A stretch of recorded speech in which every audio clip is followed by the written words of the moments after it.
thank you so much for joining. Basically, last 1 week से I'm getting lot of messages from UPSC aspirants और जो exam भी हुई उसके कारण भी बहुत लोगों में like they were upset about the exam and the question paper. मैंने भी बहुत सारा कंटेंट देखा कि यूपीएससी, बिकॉज मेरा कोई रिलेशन नहीं है विद द यूपीएससी, क्योंकि मैंने कभी प्रिपरेशन नहीं किया, तो मुझे उसके पीछे का कॉन्टेक्स्ट नहीं है. बहुत सारी चीज़ें जो होती है, जो बैकड्रॉप में चलती है स्टूडेंट्स के जो इकोसिस्टम है उसमें, तो मैंने बहुत सारा कंटेंट कंज्यूम किया, तो बहुत टफ क्वेश्चन आए थे, ऐसे चीज़ें निकल के आए हैं. एंड यूपीएससी हमेशा like this is very competitive exam और इसमें बहुत अनसर्टन रहा है हमेशा से, और अभी तो और भी, क्योंकि अभी नंबर ऑफ सीट्स भी कम हो चुके हैं. तो इस अनसर्टिनिटी में मोस्टली क्या होता है, बच्चे बहुत सारा टाइम, अभी मैंने लास्ट कुछ 6-7 महीनों से ऑलमोस्ट 50 के करीबन स्टूडेंट से मैंने बात की है, जिन्होंने 3-4-5 साल इन्वेस्ट किए हैं इस स्टडी में, लेकिन प्रिपरेशन करने के बावजूद भी उनका नहीं हुआ. इसमें क्या होता है कि मोस्टली मैंने एक चीज़ देखी है कि पढ़ाई कर लेते हैं, सब कर लेते हैं, उनको नॉलेज भी होता है, सब चीज़ें होती है, बट इसमें गैप ये हो जाता है कि वो लोग बहुत आइसोलेट हो जाते हैं, और वो आइसोलेशन में जाने के कारण वो जो स्किल सेट रिक्वायर्ड होती है मार्केट प्लेस में जाने के लिए, वो उनके पास एक्चुअली होती नहीं है. फिर कॉन्फिडेंस लो हो जाता है ड्यू टू आइडेंटिटी क्राइसिस, क्योंकि एक हम अभी मैनिफेस्टेशन बोल लो, मैनिफेस्ट करते रहते कि हम ऑफिसर बनेंगे, उस तरीके से हम प्रोजेक्शन करना चाहते हैं खुद को, और फिर हम उस जोन में जाने के बाद हमें जब मान लो रियलिटी चेक हो मिल जाता है कि यार नहीं हो पा रहा है यहाँ पे, क्योंकि बहुत कंपटीशन है, बहुत सिचुएशन, अलग अलग तरीके की सिचुएशन अराइज करते हैं उस टाइम पे. मे बी लास्ट 2 साल में कुछ और सिचुएशन होंगी, इस साल में कुछ और सिचुएशन है, तो इस तरीके की सिचुएशन हर समय आते रहेंगी. और अभी तो मोस्टली मेरे हिसाब से पढ़ाई तो सभी लोग कर ले रहे हैं, सभी लोग 16-17 घंटे पढ़ाई करते ही है. मोस्टली अभी लक पे ही चल रहा है ये सब जो गेम है ये सब. और मैंने भी, मेरे भी क्लोज बहुत लोगों ने पढ़ाई की, लेकिन उनका कभी किसी का हुआ नहीं. तो इसलिए मैं, आपने मेरे पोस्ट भी देखे होंगे, मैं हमेशा से बोलता कि यूपीएससी का प्लान भी हमेशा पब्लिक पॉलिसी और इस सब को मत देखो, क्योंकि ये एक अलग ही स्ट्रीम है, ठीक है, जिसमें हम प्योरली इम्प्लीमेंटेशन, प्योरली कंसल्टिंग के हिसाब से हम देखते हैं इसको. हम इसको उस तरीके से नहीं देखते जैसे यूपीएससी वाले स्टूडेंट्स देखते हैं. तो यूपीएससी स्टूडेंट्स के लिए मोस्टली दिस इज़ लाइक कि भाई अगर मेरा नहीं हो पा रहा है आईएएस ऑफिसर का, तो एटलीस्ट आईएएस ऑफिसर के साथ काम तो कर लूँ, वो एक हो गया. तो ये माइंडसेट को थोड़ा सा मैं इसमें, मे बी मेरे थोड़े से थॉट्स आपको ट्रिगर कर सकते हैं, लेकिन मुझे वो ब्रेक करना है, क्योंकि वो जो माइंडसेट अगर हम लेके चलेंगे आगे, तो वो थोड़ा सा आपके ग्रोथ या प्रोडक्टिविटी या इफ़िशियंसी के लिए थोड़ा सा एक क्या बोल सकते, बैरियर एक क्रिएट कर सकता है. इसलिए थोड़ा सा उसको ब्रेक डाउन करेंगे, क्योंकि जैसे आपने भी जब ये प्रिपरेशन चालू किया होगा, बहुत सारा केओस था आपके आजू बाजू, बहुत सारे थॉट्स थे, उसको ही ब्रेक डाउन करके आपने ये स्टडी पे गए होंगे, क्योंकि आपको भी बहुत लोगों ने बोला होगा कि अरे यार इतने लोग देते हैं, नहीं होता है ये सब, लेकिन आपने वो माइंडसेट करके you started preparing for this examination, ठीक है. सो मेरा एक अप्रोच रहता है. बाकी इन जनरल मैं जब सेशन लेता हूँ तो मैं एक प्रेजेंटेशन दिखा देता हूँ कि व्हाट इज़ गवर्नमेंट कंसल्टिंग और किस तरीके से we can get into this government consulting space. लेकिन आज थोड़ा सा हम इसको स्ट्रक्चर इस तरीके से करते हैं कि पहले तो हम डिस्कस कर लेते हैं डिटेल में, थोड़ा सा गैप एनालिसिस कर लेते हैं, क्योंकि मैंने बहुत स्टूडेंट से, जैसे मैंने बोला कि बहुत स्टूडेंट से कैंडिडेट से इंटरेक्ट किया है, तो मैंने कुछ आइडेंटिफाई किए गैप्स, तो वो गैप डिस्कस कर लेंगे, ठीक है. देन देन हम प्रेजेंटेशन देख लेंगे, उसमें किस किस अप्रोच से हम वी कैन गो अहेड। वो जनरल प्रेजेंटेशन है, लेकिन मैं आपके हिसाब से आपको एड्रेस करते हुए उसको मैं उस हिसाब से ही बताऊंगा आपको। जस्ट आप नोट डाउन करना चाहते हो तो नोट डाउन कर लेना, ठीक है। और फिर यूपीएससी के हिसाब से, मतलब यूपीएससी एस्पिरेंट के हिसाब से we will plan a short road map की किस तरीके से वी कैन गो अहेड, मतलब 4-5 पॉइंट है उसके हिसाब से आप वो भी जॉट डाउन कर लेना। तो वो हम ऐसा मान लो कि नेक्स्ट 4 to 5 मंथ्स का एक थोड़ा सा रोड मैप बना लेंगे। उतना भी नहीं, मतलब लक अगर अच्छा रहा तो 2 महीने का भी हो सकता है वो चीज़, लेकिन 5 महीने का 5-6 महीने का हम दे देंगे उसमें, क्योंकि कुछ स्किल्स है जिसको थोड़ा सा टाइम लगता है आपको ब्रशअप करने को, थोड़ा सा परस्यू करने को, तो इसलिए उसको 6 मंथ्स का हम रख सकते हैं, ठीक है। तो will start with gap analysis. तो मैंने कुछ पॉइंट्स उसमें लिख के रखे हैं। तो फर्स्ट इज जो you have spend like 2 years 4 years 5 years, बहुत लोगों ने 6 साल इसमें बिताया है। So they have been studying lot of things. Polity पढ़ा है उन्होंने, पॉलिटिकल साइंस पढ़ा है, इकोनॉमिक्स पढ़ा है, हिस्ट्री पढ़ी है, साइंस पढ़ा है। इन सब में उनका नॉलेज बहुत अच्छे से ग्रो किया है। दे नो कि पॉलिसी है, ये स्कीम है, ये सर्विस दे रही है, ये स्टेट इस तरीके से परफॉर्म कर रहा है इन इकोनॉमिक टर्म्स में, ये रीजन्स है, ये है जोग्राफिक डेमोग्राफिक, सब तरीके का उनको नॉलेज है, नो हाउ है। बट सबसे बड़ी गैप है स्किल गैप। तो क्या होता है, जब आप एक चेम्बर में आप बैठ के पढ़ाई करते हो या किसी भी कॉम्पिटिटिव एग्ज़ाम के लिए प्रिपरेशन करते हो, आप स्किल पे काम नहीं करते हो। आप एक नॉलेज को परस्यू करने के लिए या नॉलेज को गेन करने के लिए पढ़ाई करते हो, और जितना हो सके उतना अपना नॉलेज बैंक बढ़ाने की कोशिश करते हो।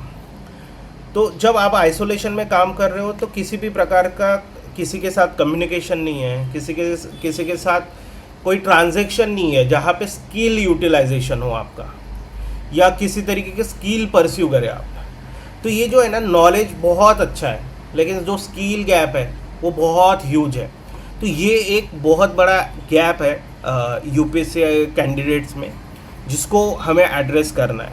तो इसके लिए भी मैं आपको लास्ट में सॉल्यूशंस बताऊंगा। फिर एक है सेकंड पॉइंट है एग्ज़ाम माइंडसेट, एंड सेकंड उसके अगेंस्ट है प्रोफेशनल माइंडसेट। तो एग्ज़ाम माइंडसेट में क्या होता है कि आपके पास एक करिकुलम है, आपके पास सिलेबस है, फिर आप उसी को लेके पढ़ाई करते हो। फिर एग्ज़ाम के हिसाब से कि इस बार लास्ट 5 years में ऐसे क्वेश्चंस आए हैं, उस तरीके से हम प्रिपरेशन करके वेटेज के हिसाब से you start preparing for examination उसी पर्सपेक्टिव से। बट प्रोफेशनल माइंडसेट हमेशा क्या बोलता है कि अगर if I am working on x project, तो एक्स प्रोजेक्ट का एक मैंडेट होता है कि दीज आर द 5 पॉइंट जो आपको करने हैं। फिर उसकी KPIs होती है, की परफॉर्मेंस इंडिकेटर। वो की परफॉर्मेंस इंडिकेटर को हमको मीट करना है, हमको डिलीवरी देना है। डिलीवरी भी एक टाइम फ्रेम में होती है, ठीक है। तो इसमें क्या है कि इसमें आपसे एक्सपेक्ट किया जा रहा है कि आप डिलीवर करें, ठीक है, वो भी उतने ही टाइम में, और उसको काउंट कर सके, मतलब क्वालिटेटिव भी होना चाहिए और क्वांटिटेटिव भी होना चाहिए।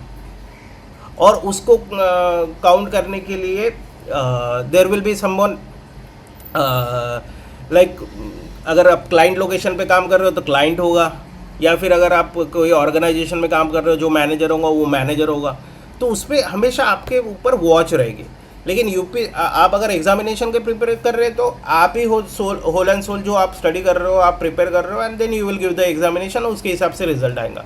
तो हमें जो अभी तक के एग्जामिनेशन माइंडसेट रहा है, वहाँ से हमें स्विच करके प्रोफेशनल माइंडसेट में जाना है, जहाँ पे हमें थोड़ा सा रिजल्ट ओरिएंटेड होना पड़ेगा, हमें आउटकम ओरिएंटेड होना पड़ेगा, जिसमें हम स्पेसिफिक क्वालिटेटिव और क्वांटिटेटिव अप्रोच लेके उसका डिलीवरी हम काउंट कर सकें, ठीक है।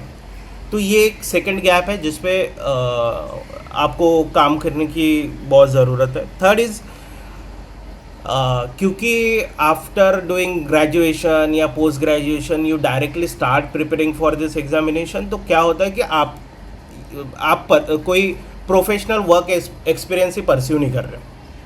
तो तो आप जब कोई प्रोफेशनल एक्सपीरियंस परस्यू नहीं कर रहे हो तो फिर जब आप मान लो अभी जिस सिचुएशन में हो, आप 3-4 साल आपने इन्वेस्ट करने के बाद अभी आपके पास कोई ऑप्शन नहीं रहा, अगर यूपीएससी के माने तो then you will look after the marketplace की जहाँ पे मुझे जॉब मिले। अब जॉब कब मिलते हैं? मोस्टली पब्लिक पॉलिसी में तो मोस्टली यही इशू है कि आपको अगर अच्छा काम लेना है तो you have to have around 2 to 3 years of experience. तो अभी ये तो एक्सपीरियंस आपके पास नहीं है और आप बोलोगे कि मैंने 4 साल का प्रिपरेशन किया। प्रिपरेशन कभी भी it is not counted as experience, right? तो अभी उस एक्सपीरियंस को गेन करने के लिए जैसे ही आप स्विच करते हो टू मतलब प्रोफेशनल या पब्लिक पॉलिसी या कंसल्टिंग या कोई भी प्रोफेशनल करियर में जाने के लिए आपको एटलीस्ट 1 साल का एक्सपीरियंस आपको लेना पड़ेगा। तो वो चीज़, वो जो गैप है, वो गैप को आपको अभी फिल करना पड़ेगा। तो उसका भी अप्रोच मैं बताऊंगा आगे, ठीक है।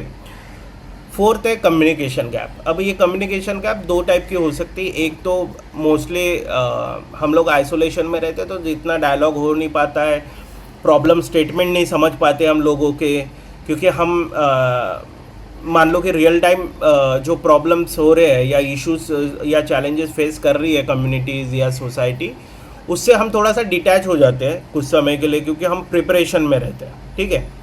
हम कहीं जा नहीं पाते पब्लिक प्लेसेस में जहाँ पे हम अंडरस्टैंड करें कि ये इशू क्या है, थोड़ा टाइम स्पेंड नहीं कर पाते हैं। तो ये एक काइंड ऑफ गैप हो गया।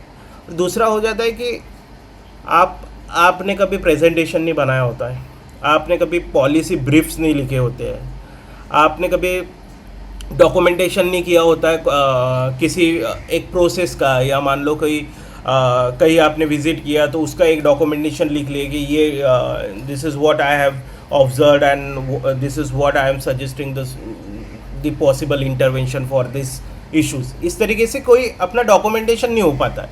तो this is the major gap, क्योंकि अभी कंसल्टिंग में मोस्टली हम क्या करते हैं, कंसल्टिंग में हम जब भी इंटरैक्ट करते हैं, लोगों से मिलते हैं, स्टेक होल्डर से मिलते हैं, we have to tell them the solution, ठीक है। और सोल्यूशन कहाँ से आता है? उनके सवालों से ही हमको सोल्यूशन देना पड़ता है। हम कुछ इतने तो बहुत सारा डाइवर्स ऐसा पोर्टफोलियो आता है आपके पास, ठीक है। मान लो अभी मैं जहाँ पे काम कर रहा हूँ वहाँ पे मेरे पास पूरे जितने भी डिपार्टमेंट है महाराष्ट्र गवर्नमेंट में, वो महाराष्ट्र गवर्नमेंट के जितने भी सर्विसेज है उस पर काम कर रहा हूँ। अब आप बोलोगे कि आपकी एक्सपर्टीज़ तो एक ही चीज़ में है, आपके पास मल्टीपल एक्सपर्टीज़ नहीं है। अब मैं थोड़ी ना स्टेट एक्साइज का कोई सर्विस के बारे में बोल सकता हूँ, क्योंकि मुझे उनके लॉज, एक्ट, रूल्स ही नहीं पता है, पॉलिसी ही नहीं पता है। लेकिन जब हम उनके साथ इंटरैक्ट करते हैं तो उनके प्रॉब्लम से हमें सोल्यूशन निकालना है, इसलिए हमें फंडामेंटल एक फ्रेमवर्क होना चाहिए हमारे पास, ठीक है। तो फंडामेंटल फ्रेमवर्क वो कम्युनिकेशन फ्रेमवर्क से ही आता है। तो इसलिए ये जो कम्युनिकेशन गैप है, इंटरैक्शन बढ़ाना पड़ेगा, लोगों से मिलना पड़ेगा, ग्राउंड फील्ड वर्क्स करने पड़ेंगे। मान लो अभी महाराष्ट्र में कैसे होता है, सेतु ऑफिसेस होते हैं जहाँ पे लोग जाके अपनी सर्विस अवेल करते हैं, या आप बाकी यूपी वगैरह में भी आप जैसे जिला परिषद हो या जिलाधिकारी का ऑफिस होता है, तहसीलदार का ऑफिस होता है, वहाँ पे लोग आते हैं, बड़े दूर दूर से लोग आते हैं अपनी समस्याओं को लेके। They have a complaint about this system, ठीक है। तो उनके साथ इंटरेक्शन करने से आपको बहुत रियल टाइम और रियल इश्यूज मिलेंगे, जो हम एसी के रूम में या अपने घर में बैठ के आराम से जब पढ़ाई करते तब हमें नहीं समझ में आता। हम न्यूज़ भी पढ़ लेंगे तो भी दैट इज़ वेरी लाइक, अभी तो न्यूज़ का तो छोड़ ही दो, you are just getting 20% of the reality, 80% reality से आप दूर हो। तो आप जब उनसे इंटरैक्ट करते हो तब आपके पास कंटेंट आता है, और उस कंटेंट के हिसाब से आप फिर कम्युनिकेशन स्ट्रैटेजी बना सकते हो अपने खुद की, ठीक है। तो ये कम्युनिकेशन गैप एक आइडेंटिफाई किया है, इस पर भी काम करने की जरूरत है। इसके लिए भी मैं आपको लास्ट में एक अप्रोच बताऊंगा, ठीक है। फिर है lack of market awareness, similar reason है उसके पीछे भी, ठीक है। क्योंकि अभी मार्केट बहुत इवॉल्व हो चुका है, और आज के कंडीशन में ना मार्केट में जॉब का भी क्रंच है, ठीक है, वो किसी भी सेक्टर का हो जाए। क्योंकि जब तक के मार्केट में पैसा नहीं है तब तक के कोई दे नहीं सकता। तो ये सब इशू भी है। तो मार्केट का भी थोड़ा अवेयरनेस होना चाहिए कि मार्केट में अभी डूज और डोंट्स क्या चल रहे हैं, सीवी कैसी होनी चाहिए, सीवी में क्या चीज़ें आनी चाहिए, किस तरीके के ऑर्गेनाइजेशंस अवेलेबल है, what are their expectations from that particular profile. तो उस तरीके से भी हमें स्किल सेट डेवलप करना है। तो ये सब चीज़ों का भी अवेयरनेस हमें बिल्ड करने की ज़रूरत है इन कमिंग टाइम्स। ठीक है। फिर जो मैंने स्टार्टिंग रिमार्क में मैंने बोला कि आइडेंटिटी क्राइसिस, तो अभी तक के हमने एक खुद में एक परसेप्शन बनाया है कि, या मान लो कि जो मैनिफेस्टेशन मैंने बोला वैसे ही, कि हमने सोचा कि हम ऑफिसर बनेंगे, ऑफिसर जैसे सोच रहे हैं। क्योंकि बोला जाता है, मतलब कोचिंग क्लासेस में बोलते हैं वो लोग, बहुत मोटिवेशन देते हैं, हाई पूरा फुल पंप कर देते हैं आगे वाले बच्चे को कि तुम ऑफिसर जैसे सोचो, ऑफिसर जैसे बनो। अब क्या हो जाएगा कि आप अगर ऑफिसर जैसे सोच रहे हो और 4 साल के बाद आपका, क्योंकि बहुत ही अनसर्टन नेचर है इस एग्ज़ाम का, आपका नहीं होता है, तो आप वो मैंने खुद देखा है लोगों को, और आपने प्रिपरेशन किया है तो आपने तो बहुत ऐसे कैरेक्टर्स देखे होंगे जो आज भी 10 साल हो गए उनके प्रिपरेशन एग्जामिनेशन दे के भी स्टिल दे आर लाइक कि भाई मैं ऑफिसर ही हूँ और जॉब नहीं कर रहे। तो ये जो है ना, वो माइंडसेट स्विच करना है अभी अपने को, वो आइडेंटिटी क्राइसिस। बिकॉज देखो ये एग्ज़ाम जैसे मैंने बोला कि बहुत कॉम्पिटिटिव हो चुकी है और बहुत लक पे डिपेंड कर रही है। तो ये फेल्यूर मानो ही मत, क्योंकि आपने 4-5 साल दिया है टू स्टडी द इंडिया। ठीक है। और मेरे हिसाब से बहुत रेयर बच्चे हो गए या कैंडिडेट होंगे जो स्टडी करते हैं या जो इतना रिस्क लेना चाहते हैं कि यूपीएससी की पढ़ाई भी कर ले आज के टाइम में। ठीक है। तो इसलिए मेरे हिसाब से जो टाइम स्पेंड किया है for preparing UPSC, which will count you अभी आने वाले टाइम में। जस्ट आपको सिर्फ स्किल्स ब्रशअप करना है, कुछ टैक्टिक्स सीखना है, प्रोफेशनल टैक्टिक्स सीखना है, बस you are ready for the market. और कुछ नया कुछ नहीं करना है, जस्ट थोड़ा सा सीवी पे फोकस करना है, क्योंकि सीवी देख के ये आजकल जॉब देते हैं मोस्टली। तो सीवी में क्योंकि यूपीएससी कोई प्रिपरेशन कोई एक्सपीरियंस नहीं है, तो उसको उस हिसाब से लिखना पड़ता है कि आगे वाले को लगे कि हाँ ठीक है, इन्होंने certain amount of time spend किया है to understand some issues, problem statement है इनके पास, और इनके पास अभी राइट अमाउंट ऑफ स्किल्स भी है, तो वो मटेरियलाइज हो जाए इस जॉब प्रोफाइल में। तो उस तरीके से वो सोचते हैं। ठीक है। ये कुछ मोटा मोटे गैप एनालिसिस किया था मैंने, तो ये चीज़ें थी। अभी अपन प्रेजेंटेशन देख लेते हैं। ठीक है। प्रेजेंटेशन बहुत ही जनरल है, इसमें आपको कहीं पे भी आपको डाउट रहता है तो आप जस्ट रेज योर हैंड्स, आप डाउट पूछ लेना, तभी रिजॉल्व करते जाएंगे। और लास्ट में फिर we will have a interaction session, जहाँ पे पहले सॉल्यूशन के बारे में हम डिस्कस कर लेंगे, क्या चीज़ें हो सकती है, कैसे अप्रोच कर सकते हैं हम, क्योंकि इस प्रेजेंटेशन में lot of things will be covered. और उसके बाद we will have one on one discussion. ठीक है। हाँ, अभी तक के मैं जो बोला हूँ या जो बताया हूँ वो समझ में आया आप सभी को? Yes sir. हाँ। और कहीं पे भी आपको मतलब समझने में या कोई ऐसा डाउट आता है तो you just ask me anything. ठीक है। कभी भी रोक के बोल लीजिए।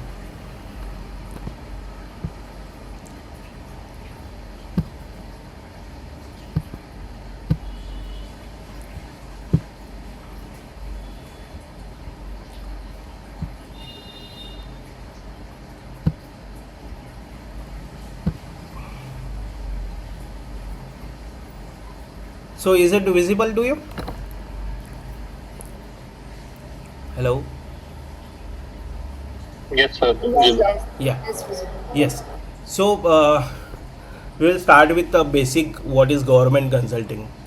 So what we do as a government consultant, or what is this government consulting a phenomena or the concept? The government consulting, basically we provide aid or support to the government ecosystem. तो government ecosystem में क्या आ गया कि government department आ गए या government institutions आ गए, फिर उसमें पब्लिक सेक्टर यूनिट्स आ सकते हैं, मल्टीलैटरल एजेंसीज आ सकती है, then what we can say ministries आ गई। तो इन सब के लिए हम वी प्रोवाइड द सपोर्ट और द हेल्प और एड, कुछ भी बोल लो आप अपने हिसाब से, लेकिन उसमें हम we provide implementation support, we provide policy recommendation support, we work on developing new policies, we work to implement schemes, services। तो इस सब में मेजर जो चीज़ होती है, जैसे हम प्राइवेट कंसल्टिंग में हम क्या करते हैं कि प्राइवेट कंसल्टिंग में हम we work for a client and the major purpose is to increase the profitability of the firm. लेकिन इसमें हमारा मोस्टली फोकस होता है पब्लिक इम्पैक्ट पे। तो जितना भी हो सके हम जो भी काम कर रहे हैं उससे पब्लिक इम्पैक्ट हो।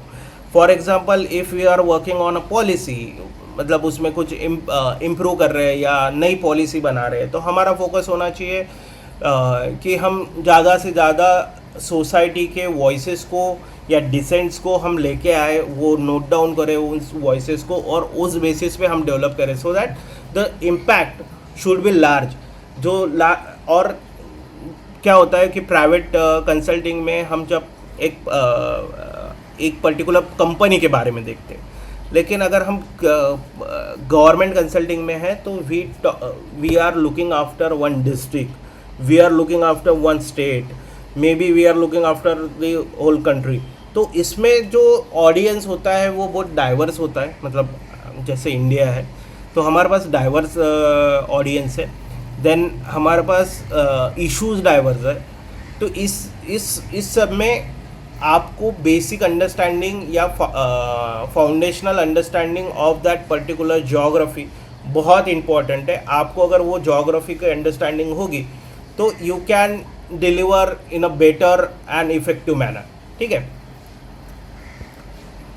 सो एज आई टोल्ड यू कि why it is more important, एक तो कॉम्प्लेक्स सिस्टम है गवर्नमेंट का, अपने यहाँ पे बहुत कॉम्प्लेक्स सिस्टम है, देयर आर हायरार्कीज, हर एक लेवल ऑफ गवर्नेंस को एक सेपरेट रिस्पॉन्सिबिलिटीज़ है, उनकी पर्टिकुलर रिस्पॉन्सिबिलिटीज़ है, उसके लिए उनका फंड है, ठीक है।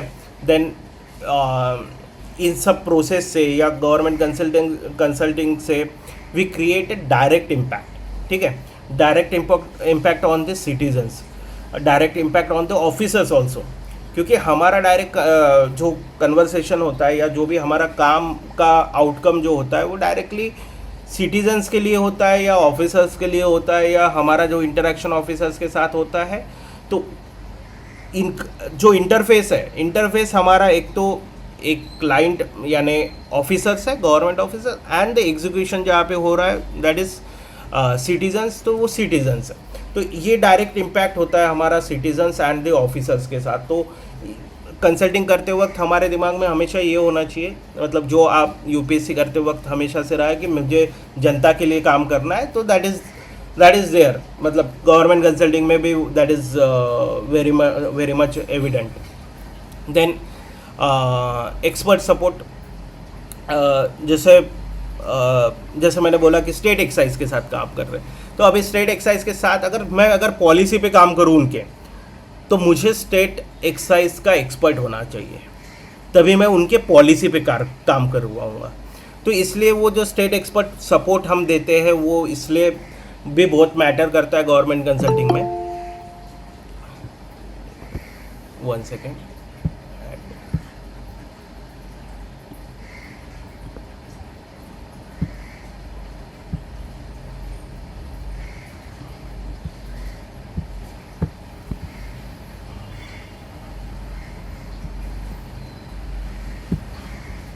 ओके, हाँ, एंड सी गवर्नमेंट कंसल्टिंग के एज यू नो, अभी आपने भी बहुत सारे चैनल्स के थ्रू या बहुत सारे medium through you got to know about the government consulting. तो इसका ऑब्वियसली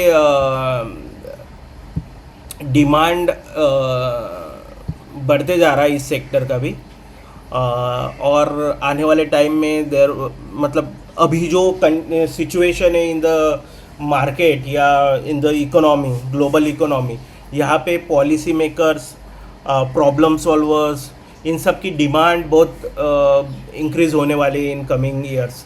तो इसलिए this is very right time to get into this ecosystem या दिस सेक्टर, ताकि आने वाले 2-4 साल में आपका जब एक्सपीरियंस बहुत वास्ट हो जाए और बहुत अच्छे से आपका लर्निंग हो जाए, तो you can excel your career into better opportunities और better institutions. So who hires government consultant? एक गवर्नमेंट सेंट्रल गवर्नमेंट मिनिस्ट्रीज जो अभी बहुत सारे एडवर्टाइजमेंट निकालते हैं, देन स्टेट गवर्नमेंट या सीएमओ ऑफिसेस की फेलोशिप्स होती है, तो महाराष्ट्र में है, छत्तीसगढ़ में है, देन पंजाब में भी है, and there are lot of states who started this government chief minister fellowships. फिर स्टेट गवर्नमेंट भी हायर करती है यंग फेलो को. सेंट्रल गवर्नमेंट का भी यंग फेलोशिप प्रोग्राम चलते रहता है हमेशा. District administration, district collectors fellowship भी होती है, या डिस्ट्रिक्ट कलेक्टर्स अपने लिए कुछ कंसल्टेंट भी हायर करते हैं फॉर वेरियस सर्विसेज या various programmes. Then public sector undertaking जो कंपनीज होती है, फॉर एग्जांपल भेल ले लो, ONGC ले लो, ये सब में भी कंसल्टेंट, अगर आप फॉर एग्जांपल किसी ने केमिकल इंजीनियरिंग किया and those who want to work in a government sector, public sector, तो those they can get into ONGC और उस तरीके के ऑर्गेनाइजेशंस में दे कैन ट्राई. फिर मल्टीलैटरल ऑर्गेनाइजेशन होती है, वर्ल्ड बैंक होता है, एशियन डेवलपमेंट बैंक है, UN agencies and other development partners होते हैं जो फंड प्रोवाइड करते हैं to the government for the development of the state और द नेशन. फिर व्हाट आर द वर्टिकल्स जहाँ पे गवर्नमेंट कंसल्टेंट काम करते हैं? First is policy design and formulation, जिसमें रिसर्च होता है, एनालिसिस होता है, स्ट्रैटेजिक प्लानिंग होती है on the issues which the state government और द सेंट्रल गवर्नमेंट और the ministry want to address. तो उस हिसाब से उसका पॉलिसी डिज़ाइन एंड फॉर्मेशन होता है. Then programme and scheme implementation, जिस तरीके से अभी मैं जिस पे काम कर रहा हूँ, दैट इज़ प्रोग्राम इम्प्लीमेंटेशन. तो गवर्नमेंट के प्रोजेक्ट्स होते हैं, गवर्नमेंट के प्रोजेक्ट्स को इम्प्लीमेंट करने के लिए they don't have that kind of A machineries और दैट, और ऐसे भी देख लो कि they don't have that much knowledgeable executors. ठीक है, एडमिनिस्ट्रेटर तो बहुत है, बहुत अच्छे से नॉलेज रखते हैं, लेकिन एग्जीक्यूटर्स नहीं है उनके पास. तो वो एग्जीक्यूटर का काम वी परफॉर्म एज दैट. फिर PMUs होते हैं, PIUs होते हैं. PMU मतलब project management units and project implementation units. इसमें क्या होता है, PMU मतलब क्या हो गया कि स्टेट लेवल पे एक यूनिट होता है, those look after the holistic progress of that particular programme और द प्रोजेक्ट. और PIU क्या होता है, उसका एक कोई कंपोनेंट होगा वो प्रोजेक्ट का, उस कंपोनेंट को इम्प्लीमेंट करने का काम उनका रहेगा. तो उस तरीके से वो काम करते हैं. देन मॉनिटरिंग एंड इवैल्यूएशन, वो ये this is the best vertical for the people coming out from particularly from the engineering background, क्योंकि थोड़ा सा डेटा का अंडरस्टैंडिंग होता है, थोड़ा फ्रेमवर्क स्टडी कर लेते हैं वो पहले से ही, तो बेटर होता है मॉनिटरिंग एंड इवैल्यूएशन में. तो डेटा एनालिसिस, फिर Python, then power BI and all this kind of tools जो यूटिलाइज होते हैं फॉर मॉनिटरिंग एंड इवैल्यूएशन. तो वो हेल्पफुल होता है for the engineering background student, ज़्यादा इजीली वो कवर कर सकते हैं. And then governance and administrative reforms, जिन्होंने पब्लिक एडमिनिस्ट्रेशन या इस तरीके का अगर स्टडी किया है, for them this is best vertical to work in. फिर द सेम थिंग, इसमें मैंने उसको थोड़ा सा ब्रेक डाउन करते हुए लिखा है. सो बेसिक मिथ मैं क्लियर करना चाहता हूँ about the government consultant. May be you have seen lot of reels about government consulting and government consultant. तो they project them as a government servant then a government consultant, and government consultant कभी भी कोई full time job profile या permanent या secure job नहीं है। Government consultant pretty much जैसे private हम ऑर्गेनाइजेशन में काम करते हैं उसी तरीके से होता है, कॉन्ट्रैक्ट बेसिस पे गवर्नमेंट हायर करती है। हाँ, if you are working with the big four तो बिग फोर आपको फुल टाइम पे लेता है, लेकिन गवर्नमेंट के साथ आपका जो एंटरटेनमेंट है वो हमेशा कॉन्ट्रैक्ट वाइज रहेगा, उतने टाइम के लिए वर्क ऑर्डर रहता है। तो अगर आप बिग फोर में कर रहे हो तो बेटर है, कोई छोटे ऑर्गेनाइजेशन में कर रहे हो तो भी कोई इतना प्रॉब्लम नहीं है, बट जस्ट कि वो कॉन्ट्रैक्चुअल जॉब होता है ना कि परमानेंट होता है। देन इस तरीके से दिखाया जाता है कि वी आर मेकिंग बड़ी बड़ी policies and executing on the ground. तो वो रियलिटी नहीं होती है। पॉलिसी हमेशा से एक तो वो एडमिनिस्ट्रेटर या वो ऑफिसर ही उसको फाइनलाइज करता है एंड वो लेजिस्लेटिव में जाके वो पास होता है।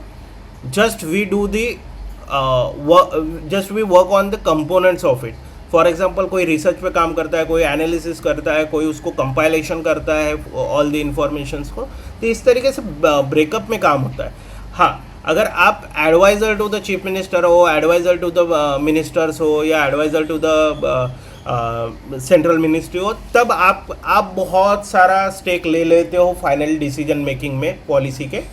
तो वो बहुत डिफरेंट लेवल पे काम होता है। तो बेसिकली ये थोड़ा सा मिथ है कि हम पॉलिसी बनाते हो तो वो पॉलिसी बनाने के कंपोनेंट पे काम करते हो, आप एंटायर पॉलिसी नहीं बनाते हो। दूसरा ये चीज़ है कि when we are working with the government ecosystem तो आपके पास बहुत सारा ब्यूरोक्रेटिक काम भी आ जाता है। तो आप ऐसा मत समझो कि आप गवर्नमेंट ऑफिसर बन चुके हो, because you have a history of coming from a UPSC preparation. तो आपको उस तरीके का एक एटीट्यूड आ सकता है। तो इसलिए मैंने स्टार्टिंग में भी बोला कि उसको पूरा हमें स्विच मारना है, उसको ट्रांजिशन करना है। उस तरीके का माइंडसेट हमारे इसमें नहीं आना चाहिए अभी आने वाले टाइम में। तो हमें गवर्नमेंट ऑफिसर्स के साथ काम करना है, ना कि हमें गवर्नमेंट ऑफिसर बनना है। ठीक है, तो हमें उनको सब्सटीट्यूट नहीं करना है। They are not our competitor.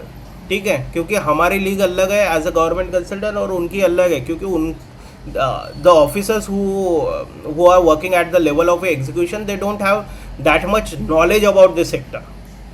They know the bureaucratic processes, लेकिन उनको पता नहीं है कि इसको एग्जीक्यूट कैसे करना है, लोगों से कैसे इंटरेक्ट करना है, कैसे स्टेक होल्डर को मैनेज करना है। They don't know. तो इसलिए हमारा काम है, तो हमें उनको सब्सटीट्यूट भी नहीं करना है और हमें ऑफिसर भी नहीं बनना है। तो उस चीज़ को बड़ी थीन लाइन होती है उसको मैनेज करने के। तो प्रोफेशनली जब आप काम करोगे तब वो आप you will develop that kind of understanding. ठीक है, और कभी भी गवर्नमेंट डिपार्टमेंट में काम करते हो तो कभी भी ऐसा मत करना कि आप अपने इंडिपेंडेंट लेवल पे काम कर रहे हो। जितना इंटरेक्शन हो सके विद द डिपार्टमेंट ऑफिसर्स या जो भी क्लर्क से लेकर सभी से बात करना ज़रूरी है। सभी के साथ interaction, all the stakeholder from principal secretary और to chief secretary to the clerk level officers, तो उनके साथ भी हमें इंटरेक्शन रखना पड़ता है। बिकॉज दे सी जो नीचे लेवल पे काम करते हैं दे होल्ड द डेटा।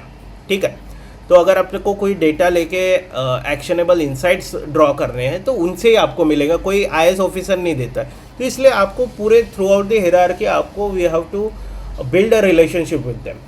ठीक है, then as I told you government consulting की टाइप्स जो पहले भी बताया, वर्टिकल्स सिमिलर कॉन्टेक्स्ट में ही है। पब्लिक पॉलिसी कंसल्टिंग होती है, फिर इम्प्लीमेंटेशन एंड पीएमयू उस तरीके का काम होता है जहाँ पे बहुत सारा मैनेजमेंट पर्सपेक्टिव से काम होता है। पॉलिसी कंसल्टिंग में बहुत थ्योरेटिकल अप्रोच भी होता है, बट अगर आपको स्टेक होल्डर कंसल्टेशन लेना हो तो you have to go on the ground और उस तरीके से आपको उनसे फर्स्ट हैंड जो मैंने बोला आपको भी कि आपको वहाँ पे जाके प्रॉब्लम स्टेटमेंट लेना पड़ेगा लोगों से मिलके। तो उसी तरीके से आपको यहाँ पे भी लोगों से बात करके इंटरेक्शन करके उनके इश्यूज़ आपको नोट डाउन करने होते हैं। देन सेक्टर स्पेसिफिक भी होता है। फॉर एग्जांपल कोई एग्रीकल्चर सेक्टर से आ रहा है तो वो एग्रीकल्चर एक्सपर्ट या एग्रीकल्चर कंसल्टेंट बन सकता है। MSME sector, education, health, then industry के लिए भी होता है। आईटी सेक्टर बहुत one of the booming sector है आज के टाइम में, क्योंकि सभी गवर्नमेंट्स या सभी institution are focusing on the digital governance. तो आईटी डेवलपर्स या आईटी इंजीनियर्स का बहुत ज़्यादा रिक्वायरमेंट है आज के टाइम में। देन स्किल रिक्वायर्ड जो बहुत इंपॉर्टेंट है, that is structured problem solving. जो आप जब ये यूपीएससी की पढ़ाई करते हो, that is the major missing. तो वो स्ट्रक्चर्ड प्रॉब्लम सॉल्विंग अप्रोचेस पे काम करना पड़ेगा। कुछ केस स्टडीज़ आपको सॉल्व करनी पड़ेंगी, किस स्ट्रक्चर में हमें प्रॉब्लम स्टेटमेंट लिखना है, फिर उस पर एक्शनेबल इंसाइट कैसे ड्रॉ कर सकते हो वो देखना पड़ेगा। तो वो स्ट्रक्चर प्रॉब्लम सॉल्विंग के फ्रेमवर्क्स आपको स्टडी करने पड़ेंगे। Then research and analytical skills. देखो इसमें दो तरीके का होता है, एक तो प्रॉपर डेटा एनालिस्ट होता है या डेटा एक्सपर्ट होता है, दूसरे होते हैं जो जैसे मैं कंसल्टेंट हूँ, but still I should have that kind of a skill जिसमें मैं रिसर्च कर सकूँ, डेटा एनालिसिस कर सकूँ, इंसाइट ड्रॉ कर सकूँ। इतने लेवल पे हर कंसल्टेंट को काम आना चाहिए इसका। बाकी तो एक्सपर्ट जो होते हैं दे नो कि पावर बीआई पे ये हो जाएगा, यहाँ पे डैशबोर्ड बन जाएगा, वो सब, but basic understanding of this research and analytic skills is very important to get into this ecosystem. Then stakeholder management. Obviously when you are working with the government you will be interacting with lot of stakeholders. फिर वो CSOs हो सकते हैं, NGOs हो सकते हैं, फिर principal secretaries होता है, सेक्रेटरीज रह सकते हैं, CS हो सकते हैं, any kind of stakeholder आपको इस पूरे इकोसिस्टम में मिलेंगे। आपको इंटरेक्ट करना है। Lot of time they will test your patience, they will test your like anger. तो आपको सिर्फ कामली और कंपोजली, क्योंकि हम लोग उनके सिस्टम में गए, they are not into our system, तो हम उनके लिए हमेशा एक्सटर्नल रहेंगे। तो ट्राई करो कि जितना अच्छे से उनके साथ हमारा ट्यूनिंग हो तो वो काम बहुत स्मूथली और आगे चले जाएगा। As I told you about the communication gap, तो communication and presentation is must, क्योंकि आपको डॉक्यूमेंटेशन करना है, क्योंकि आपको प्रेजेंटेशन करना है। हर दूसरे दिन आपको प्रेजेंटेशन करना पड़ सकता है सेक्रेटरी के पास या CS के पास या PS के पास, कहीं पे भी आपको प्रेजेंटेशन करना पड़ता है। तो आपको उस तरीके का स्किल होने चाहिए कि आप 10 मिनट में प्रेजेंटेशन बना सको, क्या लिखना है, क्या प्रेजेंट करना है, आर्टिकुलेशन बहुत अच्छे से आना चाहिए। This is very primary level of skill which is required for this profession. ठीक है, जैसे मैंने कॉमन मिथ बताते वक्त ये सब चीज़ें किया मैंने कवर। तो ये जो लास्ट पॉइंट है, करियर ग्रोथ इज़ स्लो, तो लोगों को लगता है इसमें करियर ग्रोथ स्लो है, क्योंकि एक चीज़ मैं बता दूँ आपको क्लियरली कि आप कभी भी गवर्नमेंट इकोसिस्टम के साथ काम करोगे, you will be consultant for like first day भी आप कंसल्टेंट ही रहोगे, और आप लास्ट डे ऑफ वर्किंग भी आप कंसल्टेंट ही रहोगे। लेकिन कंपनी में आपकी पोजीशन कुछ भी हो सकती है, लेकिन for the client you are just a consultant. तो आपको ऐसा लगेगा कि यार मेरा ग्रोथ ही नहीं हुआ, मैं इतना 10 साल का एक्सपीरियंस लेके आया हूँ, आज भी मैं वही काम कर रहा हूँ जो 5 साल पहले। लेकिन ग्रोथ होता है पैसे के मामले में, ग्रोथ होता है आपको नॉलेज के हिसाब से, ग्रोथ होता है आपकी लर्निंग बहुत डीप हो जाती है, ग्रोथ होता है आपके प्रोफाइल में भी। तो you can switch to any other careers. फिर आप एडवाइज़र भी बन सकते हो एट बिगर लेवल, कोई भी मल्टीनेशनल कंपनी में आप एडवाइज़र बन सकते हो to the CEOs। So there are multiple avenues, आपको अगर 10-15 साल का एक्सपीरियंस हो गया इन दिस सेक्टर। सो ये करियर पाथ तो बेसिकली यही हिरार्की होती है। स्टार्ट होता है एनालिस्ट या एसोसिएट से, फिर आप एसोसिएट कंसल्टेंट बनते हैं या कंसल्टेंट बनते हैं, फिर senior consultant, manager, deputy manager, उस तरीके से आपकी हिरार्की बढ़ती जाती है। फिर 10-15 साल के बाद you would be called as domain expert और the advisor और the partner, और जो भी फर्म की हिरार्की होती है उस टाइप से। Where we can apply for the jobs, one is think tank and policy research institutions, फिर मल्टीलैटरल और डेवलपमेंट एजेंसीज होती है, CSR फाउंडेशंस है, गवर्नमेंट एडवाइजरीज है, बिग 4 है, इसमें आप लोग अप्लाई कर सकते हो। अभी फोकस करो कि जितने फेलोशिप्स हो सके, क्योंकि आपके पास अगर प्रायर एक्सपीरियंस नहीं है तो आप फेलोशिप्स को ट्राई करो। तो फेलोशिप्स इजीली आपको मिल जाएंगे बिकॉज ऑफ योर प्रिपरेशन, क्योंकि प्रिपरेशन वालों को ज़्यादा वो थोड़ा सा ये देते हैं, क्योंकि थोड़ा थेरोरेटिकल अप्रोच होता है उनके पास, और उन्हें स्किल्स परस्यू करने के लिए दे लुक आफ्टर ऐसे कैंडिडेट्स कि जो सिर्फ स्किल्स के लिए आए हमारे पास, नॉलेज उनके पास हो। तो वो एक आप देख सकते हो। इंटर्नशिप ट्राई कर सकते हो, various organisation provide this internship. अभी तो और एक चीज़ चालू हो गई, ये एमपीज़ लोग भी फेलोशिप्स प्रोवाइड कर रहे हैं, तो try to get that fellowships और इंटर्नशिप, वर्क विद देम, क्योंकि वो थोड़ा सा रिसर्च ओरिएंटेड काम देते हैं, तो वो भी अच्छा है आपके प्रोफाइल के लिए। और कुछ नई चीज़ें भी सीख लोगे आप, कुछ नए फ्रेमवर्क भी सीख लोगे। Then how to get started? Build understanding about public policy, as you have lot of you know lot of things, लेकिन इसमें थोड़ा सा और स्ट्रक्चराइज कर लो कि जस्ट आपने अभी पढ़ाई के हिसाब से देखा है, अभी थोड़ा सा प्रैक्टिकल ओरिएंटेशन ले लो उस चीज़ का, तो उस हिसाब के उसको स्ट्रक्चराइज करो। देन कोई भी सेक्टर चूज़ कर लो अगर आपको कोई स्पेसिफिक निश में काम करना हो तो, and develop a depth understanding about that particular sector. Core skills develop करो, जैसे मैंने बोला कि प्रेजेंटेशन स्किल्स हो गई, डेटा एनालिटिक्स हो गया, देन रिसर्च हो गया, वेरियस टूल्स यूटिलाइज करो, ताकि सेल करने के लिए भी इन अ मार्केट प्लेस आपके पास कुछ चीज़ें हो कि जो आउटस्टैंड करे। एक freshers coming out of from the institution, और आप after spending 4 years in the preparation of UPSC, तो आप थोड़ा सा आउटस्टैंड करो कि 4 साल का पढ़ाई भी किया है और 2-4 स्किल्स भी है, ठीक है। फिर इंटर्नशिप, जो मैंने बोला, इंटर्नशिप है, फेलोशिप्स है, इस तरीके के प्रोजेक्ट्स पे काम करो, इस तरीके के प्रोग्राम्स पे काम करो, ताकि आपके पास एक प्रायर एक्सपीरियंस आ जाए 1-2 साल का। Then you can get into EY के लिए आप अप्लाई कर सकते हो, KPMG, डेलॉयट, इस तरीके के बिग 4 कंपनी के लिए भी आप अप्लाई कर सकते हो। And try to build your professional network. LinkedIn profile आपका स्ट्रॉन्ग करो, लिंक्डइन प्रोफाइल पे रीच आउट करो लोगों को। अभी जैसे most of the UPSC aspirant का लिंक्डइन अकाउंट भी नहीं होता है, तो लिंक्डइन अकाउंट बनाओ, लोगों तक के रीच आउट करो, लोगों तक के अपना इन्फॉर्मेशन प्रोवाइड करो, आपका नॉलेज शेयर करो, ताकि लोग इंटरैक्ट करें आपके साथ, लोग आपके साथ कनेक्ट हो, और आप भी लोगों के साथ कनेक्ट हो, ताकि आपका भी हॉरिजॉन बढ़ते जाए। Sir, can you minimize this site tab? We cannot see half of the things on presentation. Yeah. Okay. Sir, just to previous slide, there were some recommendations of 3 things. Yeah.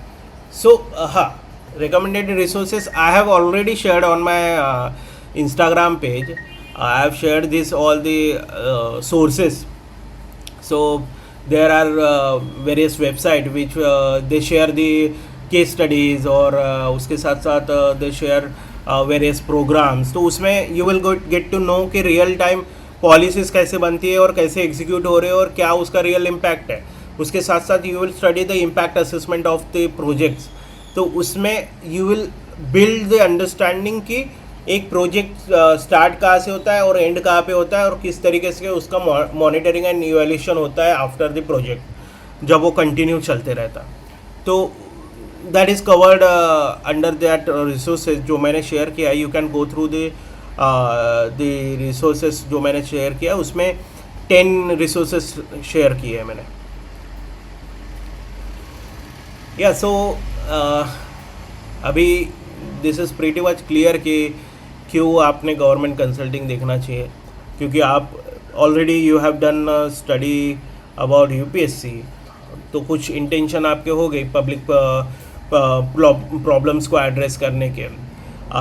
you want to work in a policy and a governance sphere, then you will get to work with high profile bureaucrats, then you will get to learn lot of things from them, then आपका जो knowledge होता है उसके साथ credibility भी बढ़ जाती है, because you are working with such senior and professional administrators, तो क्रेडिबिलिटी भी आ जाती है। एंड ये बहुत सिक्योर प्लेस है जहाँ पे you can work for long term, क्योंकि ज़्यादा हार्मफुल सिचुएशंस नहीं आती है. Mostly it is related to your work, related to your knowledge, तो you can manage a lot of things. So if you look at this government consulting, तो ये बहुत like the statement says कि career at the intersection of thinking, execution and public impact. So I think you have done a first step, that is thinking, which is moving out of from the UPSC preparation to this what we say government consulting sector. तो इतना तो आपने transition कर लिया, तो ये thinking वाला process मेरे हिसाब से आपने in the context of getting into this field हो चुका है. तो आपने अभी सिर्फ उस पर फोकस करना है कि इसको हम किस तरीके से नेक्स्ट लेवल अप करते हैं, जहाँ पे you will work on understanding the market place, फिर नए स्किल्स कैसे ब्रशअप करें, फिर नए चीज़ें कैसे डेवलप करें, उस पर फोकस करेंगे. एंड देन एग्जीक्यूशन का part is like joining a firm और जॉइनिंग अ इंस्टीट्यूशन, जहाँ पे ऑर्गेनाइजेशन जहाँ पे आप काम कर सको. And then while doing the work you will do the public impact. तो इस तरीके से उस स्टेटमेंट को उस परसेप्शन से आप देख सकते हो. अदरवाइज गवर्नमेंट कंसल्टिंग के हिसाब से तो thinking, execution and public impact इसी तरीके से हम काम करते हैं विद द गवर्नमेंट इंस्टीट्यूशंस. ये QR कोड है व्हाट्सएप ग्रुप के लिए, आप स्कैन कर सकते हो,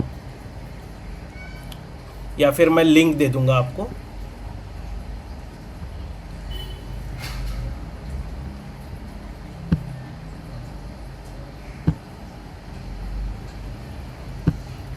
ठीक है. सो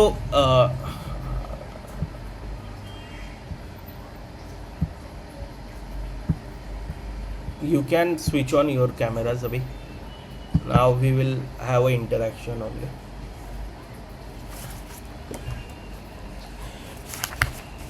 So जो मैं अप्रोच की या सॉल्यूशन की बात कर रहा था, एक start with reposition your self, क्योंकि अभी तक के आप UPSC एस्पिरेंट करके सोचते थे, तो अभी उसको थोड़ा सा रिपोजिशन करो. अभी फोकस करो कि now I am getting into the another sector या अनदर प्रोफाइल, तो उस तरीके से सोचो कि मुझे प्रोफेशनली इस सेक्टर में जाना है, इस सेक्टर के बारे में सोचना है, तो वो एक चीज़ करना चालू कर दो, क्योंकि ये बहुत बड़ा शिफ्ट होता है, माइंडसेट शिफ्ट. बाकी चीज़ें आप पढ़ाई कर लोगे, सीख लोगे, स्किल्स ले लोगे, लेकिन माइंडसेट जो इम्पॉर्टेंट होता है. क्योंकि गवर्नमेंट कंसल्टिंग में मैंने जैसे आपको प्रीवियसली बोला कि काम करते वक्त आपको ऐसा कभी भी लगना नहीं चाहिए कि आप ऑफिसर हो. अगर आपको ऑफिसर जैसा लग गया तो थोड़ा सा डिफ़िकल्ट होता है at a professional level to advice या to provide consultation to any stakeholder. ठीक है, तो फिर आप अपने लेवल पे डिसीजन लेना चालू कर देते हो. That is not our duty as a government consultant या aid to the government ecosystem. Then second will be build professional skills. जैसे मैंने बोला, डेटा एनालिसिस पे काम करो, कम्युनिकेशन जो टूल्स है उस पे काम करो, प्रेजेंटेशंस हो गया. Then try to interact with the people who are facing the issues, real issues, पानी का हो, इसका हो, उसका हो, उनका नरेटिव तो समझो, उनके परसेप्शन तो समझो, ताकि आपके पास एक कंटेंट रेडी हो जाए. जब भी आप वो सिस्टम में काम करो, you can right lot of things, you can suggest lot of things. तो जब तक कि आप एक्सटेंसिव फील्ड वर्क नहीं करोगे, तब तक कि आपके पास इंफॉर्मेशन नहीं आएंगी. और जैसे आपने अगर UPSC की पढ़ाई करते वक्त आप एक जगह आइसोलेट हुए हो, तो वो जो बैरियर भी है, वो बैरियर भी टूट जाएगा. ताकि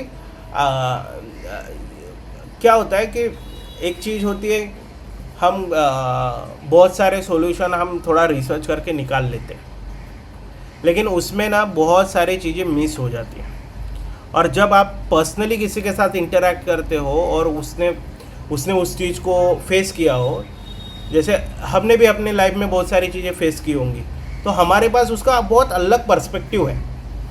मे बी अभी मैंने अगर महाराष्ट्र में कुछ फेस किया है, किसी ने पंजाब में अगर फेस किया है, तो उसका बहुत अलग पर्सपेक्टिव होगा, लेकिन चीज़ सेम होंगी, लेकिन पर्सपेक्टिव डिफरेंट होगा।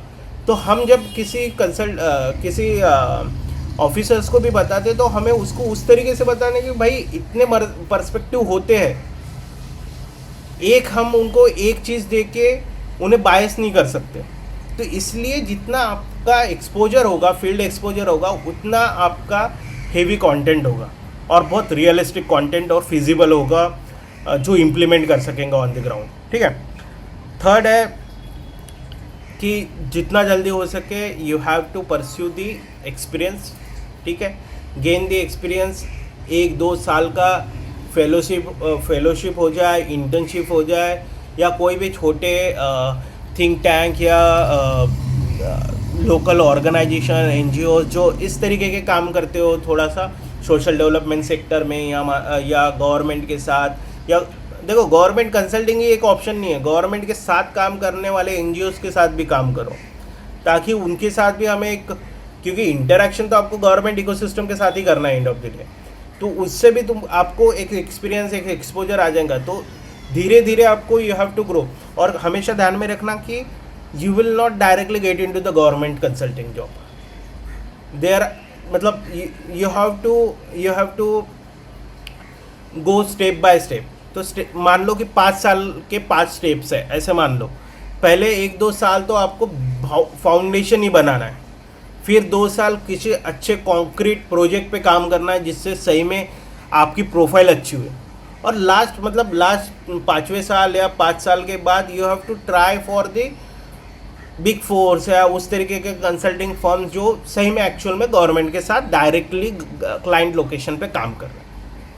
तो आपके प्रोफाइल आपको बनानी है। सडनली एक ही झटके में आपका प्रोफाइल नहीं बनेगा, आपको धीरे धीरे, क्योंकि मुझे भी उस तरीके से ही टाइम लगा है, मैंने भी धीरे धीरे चीज़ें उस डायरेक्शन में काम करते हुए बनाई है। तो आपको स्टेप बाय स्टेप करते हुए इस सब पे फोकस करना है। फेलोशिप, इंटर्नशिप, इस पे काम करो।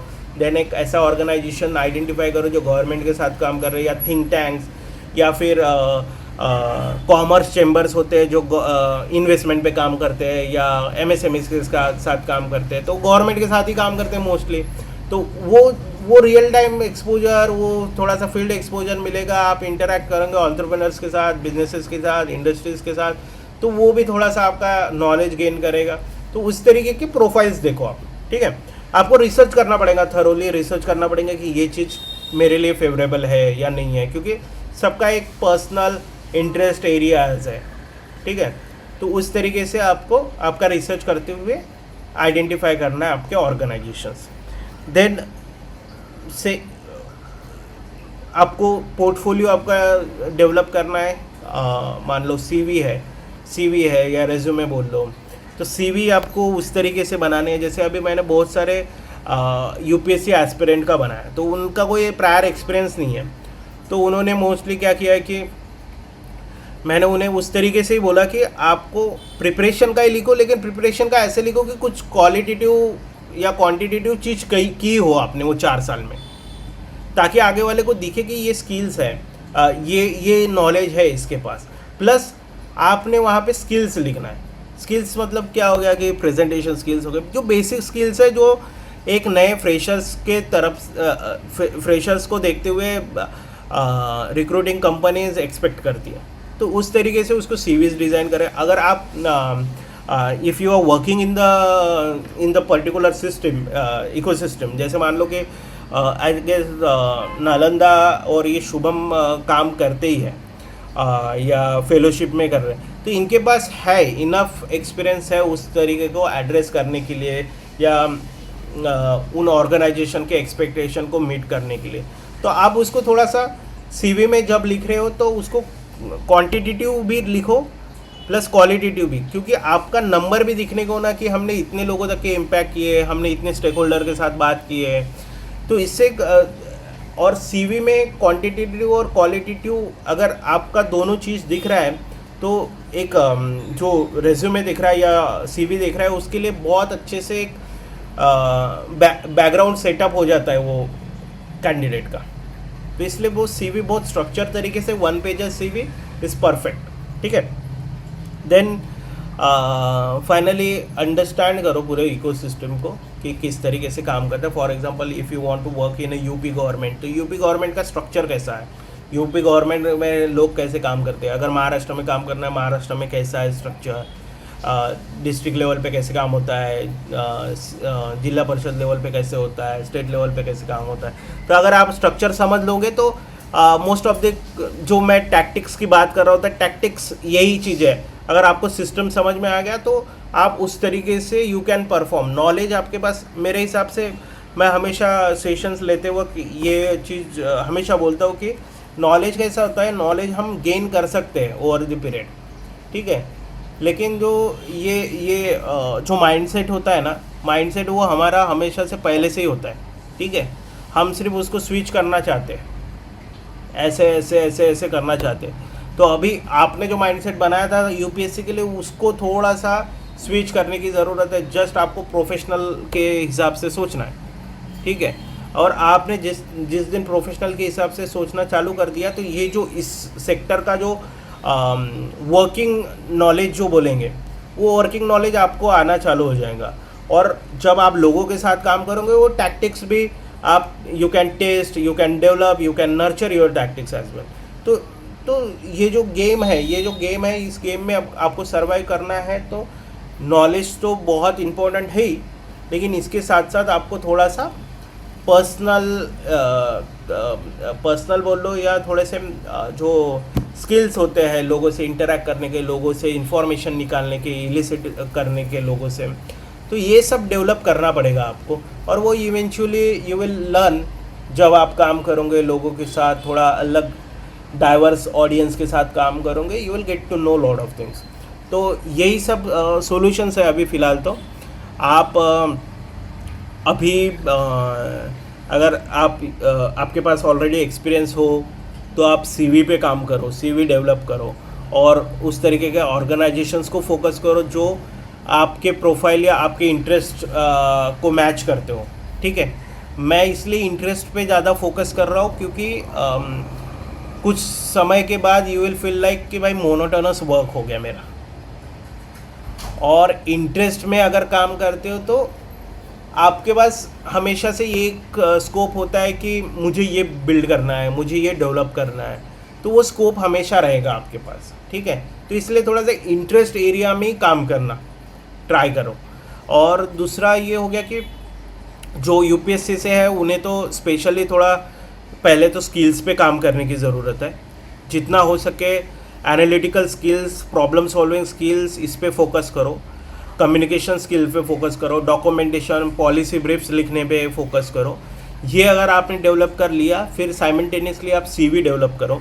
सीवी 1 पेजर सीवी बनाओ, अच्छे से उसमें लिखो कि क्या क्या किए हैं आपने, क्या क्या पढ़े हैं. तो उसके हिसाब से भी आगे वाले को अंडरस्टैंडिंग हो जाएंगी कि 4 साल में ये चीज़ें की है. तो if they want to ask anything they can. Shubham mute हो रहा है.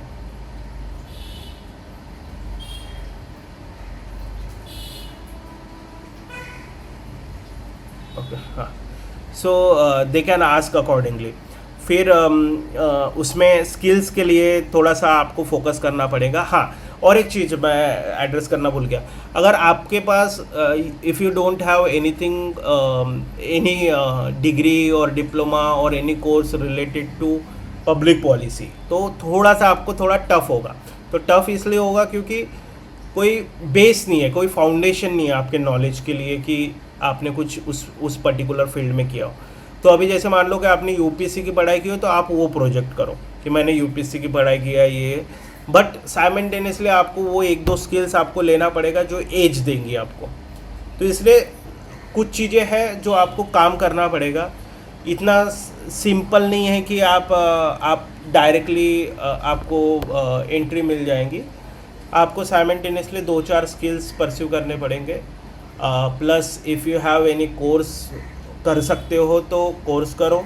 अगर आपके पास इफ़ यू हैव सर्टिफिकेशन उसके रिलेटेड, तो फिर थोड़ा और इजी हो जाता है. हाँ सार्थक. Sir, can you specify what skills should one develop? I have told you. तो मान लो कि एक तो डेटा एनालिटिकल टूल स्किल्स होनी चाहिए, ठीक है. डेटा एनालिटिकल स्किल्स में क्या हो गया कि आपको गवर्नमेंट का डेटा होता है, बहुत अलग अलग नेचर का डेटा होता है, आपको उसको स्टडी करते आना चाहिए, आपको उससे इंसाइट्स ड्रॉ करते आना चाहिए। तो बहुत सारे टूल्स है, पावर BI है, पाइथन है, वो सब स्किल्स आनी चाहिए, ठीक है। सेकंड, अगर आपको प्रॉब्लम सॉल्विंग स्किल्स आनी चाहिए। प्रॉब्लम सॉल्विंग स्किल्स मतलब क्या है कि अगर कोई केस है, अगर कोई प्रॉब्लम स्टेटमेंट आपके पास आता है, तो प्रॉब्लम स्टेटमेंट आपके पास सिंपल ऐसा लिख के आया कि भाई वहाँ पे फार्मर डिस्ट्रेस है, ठीक है। तो ये तो बहुत ही एक नॉर्मल स्टेटमेंट हो गया। तो अभी उसको प्रॉब्लम आपको स्ट्रक्चर तरीके से कैसे सॉल्व करोगे, या स्ट्रक्चर तरीके से वो प्रॉब्लम स्टेटमेंट कैसे लिखोगे, तो you have to study those things. तो वो बहुत सारे केस स्टडीज़ है, मैंने जो रिसोर्सेज शेयर किए हैं इंस्टाग्राम पे, फिर से मैं वो शेयर कर दूंगा, आज स्टोरी में लगा दूंगा। तो आप उसमें देखोगे, उसमें वो बहुत अच्छे से उन्होंने स्ट्रक्चराइज तरीके से लिखा है प्रॉब्लम स्टेटमेंट, फिर वो उसको एलाबरेट किया है, फिर उसको स्ट्रक्चर किया है प्रॉब्लम्स को कि ये इस बास्केट में फॉल करता है, ये इस बास्केट में फॉल करता है। फिर देयर आर फ्रेमवर्क, जैसे पेस्टल एनालिसिस किए होंगे आपने कभी, फिर सॉर्ट एनालिसिस कर लेते हो। तो इस तरीके से हम फ्रेमवर्क में उसको बैठाते हैं, फिर उसको हम सॉल्व करते हैं कि हाँ, ये एड्रेस करने के लिए, ये प्रॉब्लम एड्रेस करने के लिए ये लोग हैं जो रिस्पॉन्सिबल अथॉरिटी हो सकती है, इसके सॉल्यूशंस ये हो सकते हैं, पॉसिबल इंटरवेंशंस ये हो सकते हैं, यहाँ से हम फंड डाइवर्ट कर सकते हैं। तो इस तरीके से स्ट्रक्चर्ड थॉट प्रोसेस आपके दिमाग में आना चाहिए when it comes to any problem, ठीक है। तो फिर कम्युनिकेशन का, अब कम्युनिकेशन में आ गया प्रेजेंटेशन। तो प्रेजेंटेशन बनाना सीख लो। वही सेम, अगर आपके पास फार्मर डिस्ट्रेस एक प्रॉब्लम आ गया, उसको लो प्रेजेंटेशन में डालो फार्मर डिस्ट्रेस करके, फिर फिर उसका रूट कॉज क्या है वो लिख लो, रूट कॉज की एक स्लाइड बनाओ अच्छी। फिर उसके बाद उसमें रिस्पॉन्सिबल अथॉरिटीज़ कौन सी है, कब, थोड़ा सा बैकग्राउंड दे दो, इस तरीके से उस ऑर्डर में लिखो और प्रेजेंटेशन बनाओ 10 स्लाइड का। साइमल्टेनियसली आपकी वो स्किल रेडी हो जाएंगी। फिर मान लो एक जैसे कोई पॉलिसी आई होगी, जैसे मान लो कि 1 जुलाई से जो मनरेगा था उसका वो जी राम जी किया उन्होंने, तो वो उस पर एक पॉलिसी ब्रीफ लिख लो कि पॉलिसी में क्या अमेंडमेंट हुआ है, क्या चीज़ें चेंज हुई है, एक पॉलिसी ब्रीफ लिखो। तो उसको थोड़ा सा एक लिखने की कोशिश करो, फिर दूसरा लिखने की कोशिश करो। This is how you will develop your skills कि ये ऐसा होता है, ऐसा होता है। हाँ देखो, इसमें अभी मैं और एक चीज़ बता दूं कि आप जो पॉलिसी ब्रीफ लिखोगे that would not be same like government जैसा लिखते हैं, लेकिन आपको कॉन्टेक्स्ट सेटअप हो जाएगा कि इस स्ट्रक्चर में लिखा जाता है, ठीक है। तो इसलिए आपको उसका मॉक ड्रिल्स करते रहना पड़ेगा टाइम टू टाइम। आप पहले एक स्किल्स को परस्यू करो, उसका ही फिर दूसरे स्किल में उसको इम्प्लीमेंट करो, प्रेजेंटेशन बनाओ, प्रेजेंटेशन को पॉलिसी ब्रीफ्स बनाओ। तो हर तरीके का जो कंपोनेंट हो सकता है, उस हर कंपोनेंट में उस प्रॉब्लम को या उस जो आपने स्टडी किया है प्रॉब्लम को, उसको ढालने की कोशिश करो। तो इवेंचुअली एक प्रॉब्लम पे आपके सभी मटेरियल रेडी हो जाएंगे और वो मटेरियल पर स्टडी करो आप। Okay sir, thank you. समझ में आया ना सार्थक? Yes sir. और कोई क्वेश्चन हो गया आपके?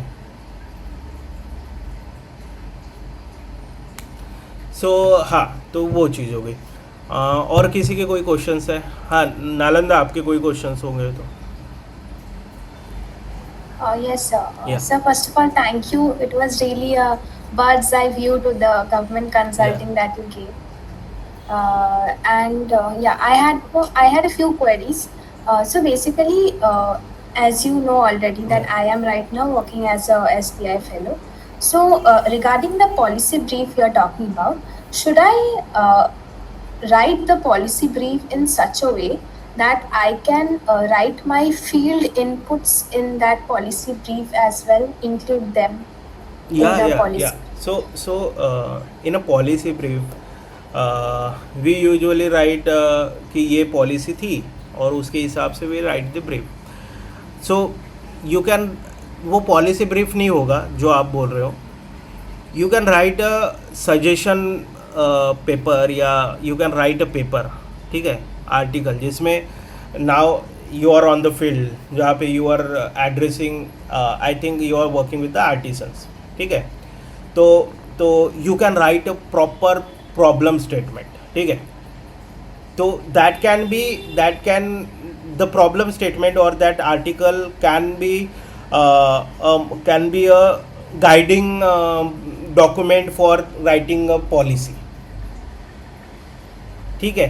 तो उसको उस स्ट्रक्चर में लिख सकते हैं कि ये गवर्नमेंट उसको अपना ले, ठीक है। तो उसका एक स्ट्रक्चर होना चाहिए, पूरा ऑब्जेक्टिव से स्टार्ट, एब्स्ट्रैक्ट से स्टार्ट होना चाहिए, ऑब्जेक्टिव आना चाहिए, फिर वो प्रॉब्लम को पूरा ब्रेक डाउन करते हुए what are the key components of that problem statement, फिर वो प्रॉब्लम को वो कंपोनेंट भी किस तरीके से सॉल्व हो सकते हैं, तो प्रॉपर ब्रेक डाउन के साथ, ताकि whenever the bureaucrat or anyone जिससे भी आप you will submit this, ठीक है, उसे वो क्लियरली स्ट्रक्चराइज हो जाए कि these are the lines, these are the verticals, ये these are the implementation agency, these are the responsible authorities, ये यहाँ से फंड आएगा, समझ रहे हो।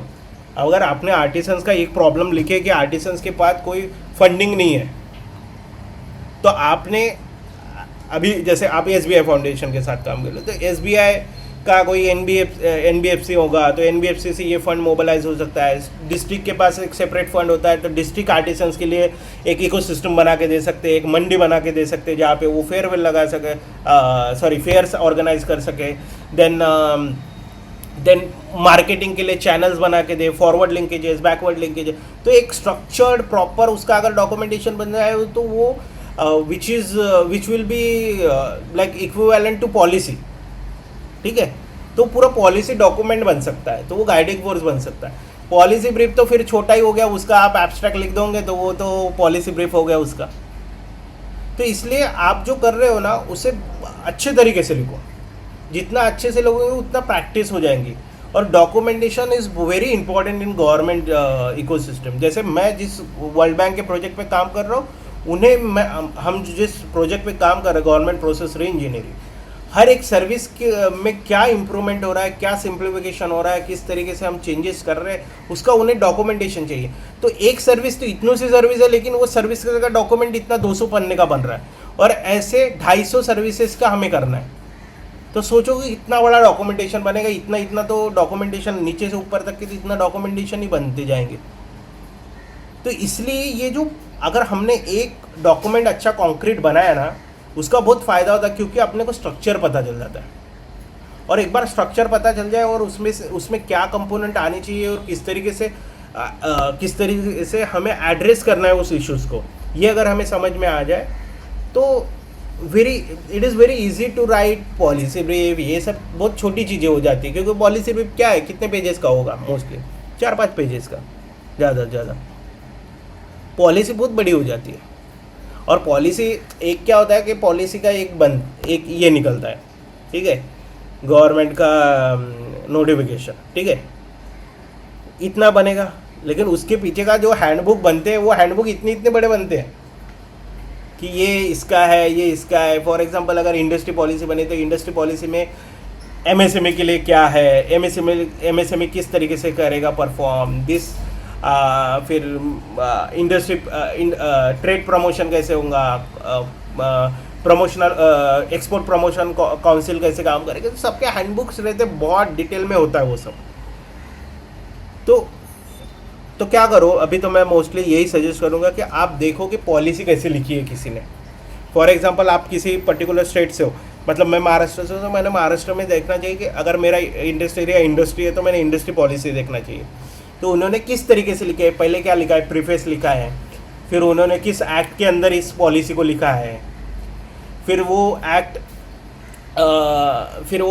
क्या क्या एड्रेस कर रहा है, क्या क्या क्लॉजेस दिए हैं, ठीक है, फिर उस पर्टिकुलर पॉलिसी के अंदर किन सेक्टरों को लिया गया है, फिर वो सेक्टर्स किस प्रॉब्लम को एड्रेस कर रहे हैं। और अभी जैसे मान लो कि एक पॉलिसी आ गई, तो उसको अमेंडमेंट करते ही है हम हमेशा, लेजिस्लेटिव या कैबिनेट मिनिस्ट्री के आगे हम रखते हैं, कैबिनेट मीटिंग्स में रखते हैं उस पर अमेंडमेंट करने के लिए। तो आप अगर एक स्टडी कर ले, फॉर एग्जांपल आर्टिसंस रिलेटेड कोई कहीं पे भी अक्रॉस इंडिया कोई पॉलिसी बनी होंगी, आप स्टडी कर लो और आप उसमें लिख दो कि 10 पॉइंट है, ये सब चीज़ें नहीं कवर की गई है इसमें, and these are the problems जो मैंने स्टडी किया है, और उसी पॉलिसी को एड्रेस करते हुए यू राइट आर्टिकल या पेपर, उसको पब्लिश करो आप and present it to your SBI foundation, then your local district collector, then maybe state government, write to the state government ministry or the minister or the secretary of that particular department. यही process है और कोई नहीं है. This is how you have to work. So sir, basically एक white paper types develop right. वही है, मतलब गवर्नमेंट डॉक्यूमेंट यही सब होते हैं, डिटेल्ड होना चाहिए. देखो we are not a bureaucrat, तो हमारे इसमें पूरा रिसर्च दिखने को होना, हमारे पास नंबर दिखने को होना, हमारे पास स्ट्रक्चर दिखने को होना, ऑल्सो सॉल्यूशंस भी होना चाहिए. प्रॉब्लम तो हर आम जनता तो प्रॉब्लम ही उठा रही है ना. वी आर कंसल्टेंट या वी आर एडवाइज़र या वी आर एक्सपर्ट, तो वो एक्सपर्ट का प्रोफाइल उसमें झलकना चाहिए. दैट शुड बी एविडेंट कि ये चीज़ें हैं, ये चीज़ों पे एड्रेस करने की ज़रूरत है और ये चीज़ें इस पॉलिसी में इनकॉर्पोरेट करने की चीज़ें. तो that would be recommendations to the government कि भाई ये चीज़ें इनकॉर्पोरेट करो, इसमें अमेंडमेंट में ये सही चीज़ें इनकॉर्पोरेट करो. ऐसे मैंने खुद मुंबई सबर्बन कलेक्टर में जब मैं ये था कंसल्टेंट था, तो मैंने खुद पॉलिसी सजेशंस लिखे. तो पॉलिसी सजेशंस जब हम लिखते हैं तो हमें जो करंट पॉलिसी है उसमें के गैप्स ही आइडेंटिफाई करके, और आपके पास अगर कोई प्रॉब्लम हो वो प्रॉब्लम स्टेटमेंट को एड्रेस करते हुए sir this needs to be incorporated in this policy और ये अमेंडमेंट में ला लो. तो उसके लिए आपको अगर स्टेक होल्डर मीटिंग लेना पड़ सके तो उसके भी डॉक्यूमेंटेशन लगाओ कि भाई इस 10 स्टेक होल्डर कंसल्टेशन लिए मैंने, ये कम्युनिटी आई थी, इतने लोग थे, इन लोगों ने ये इश्यूज एड्रेस किए. तो इवन अभी इंडिया इतना मतलब डाइवर्स है कि हम अपने स्टेट में ही 4-5 रीजन्स होते हैं, ठीक है, और हर रीजन का अलग अलग इश्यूज है. आप कहाँ से हो नालंदा? सर मैं वेस्ट बंगाल से हूँ पर अभी राजस्थान में हूँ. हाँ, तो वेस्ट बंगाल में कितने मल्टीपल रीजन है और सभी का अलग अलग चीज़ें हैं, कल्चर अलग है और सबके इश्यूज भी अलग है, प्रॉब्लम्स भी अलग है. तो उसी को, लेकिन कॉन्टेक्स्ट एक ही होता है, लेकिन उसके पीछे के जो रीजन्स और रूट कॉज होते हैं बहुत डिफरेंट हो सकते हैं. तो उसी को सबको एड्रेस करते हुए वो कंपाइलेशन करने का, फिर गवर्नमेंट को लिखने का, क्योंकि आज उस कंडीशन में हो इसलिए उस तरीके से. अगर आप गवर्नमेंट में हो तो आपने तो स्ट्रेट अवे पॉलिसी देखना है, पॉलिसी में these are the gaps, bureaucrat के साथ बैठना है, sir this needs to be this needs amendment, ये अमेंडमेंट के लिए पॉइंट्स लिख देने का और वो प्रॉपर उसका ड्राफ्ट बना के दे देने का उन्हें. तो उसका ड्राफ्ट होता है, उसका स्ट्रक्चर होता है, उनके पास ही होता है. तो उसमें बैठ के आपको उसमें ड्राफ्ट में लिखना है ये चेंजेस है, क्लॉज उस वो जब अगर आपने अमेंडमेंट लिखा तो वो ये किस क्लॉज के अंदर आना चाहिए एक्ट के, तो वो भी आपको उसको एड्रेस करते हुए लिखना पड़ता है. And then you can submit to the ministry, you can submit to the bureaucrat, they can submit to the government. ऐसा चलता है. Okay sir, thank you. या राहुल, आपका कोई क्वेश्चन है?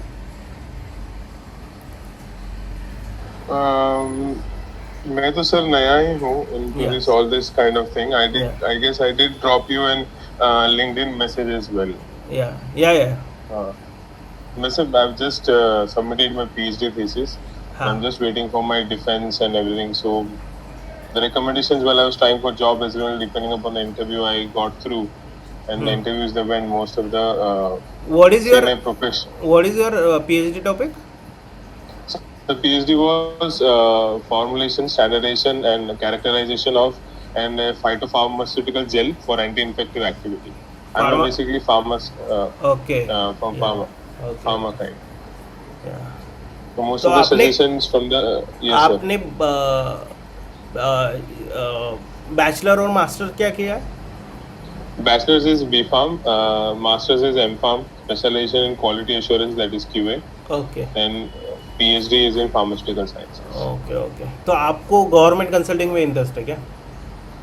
Like I did not think about it much later than sir एक recommendation आता है तो सुन सकते, but when 3-4 recommendations are coming in, हाँ so if someone says something like, see बहुत senior professionals है, maybe above level of senior VP or somewhere, they tell me that you could try at least think tanks हो गए कि बाकी कुछ हो गया. I do not have a clue anything about it. So हाँ, maybe something तो- like Niti Aayog in education or Yes. health sector. So I've never thought about it, but as in when I was going along, masters के बाद भी I did academics also. Then there also I was keen interest in policy making, policy research, maybe in terms of education. Let it be Gujarat region as of while or not. So I did not know. So when I was exploring courses, public policy के ऊपर था, but as I was doing my full-time PhD, I am not allowed to take any other degree or something like that. Meanwhile, so I'm just looking into the different types of public policy and everything. So I've seen courses, but those are all distant courses. या The mode of preferred education I prefer is always offline. I am tend to habitate to that itself.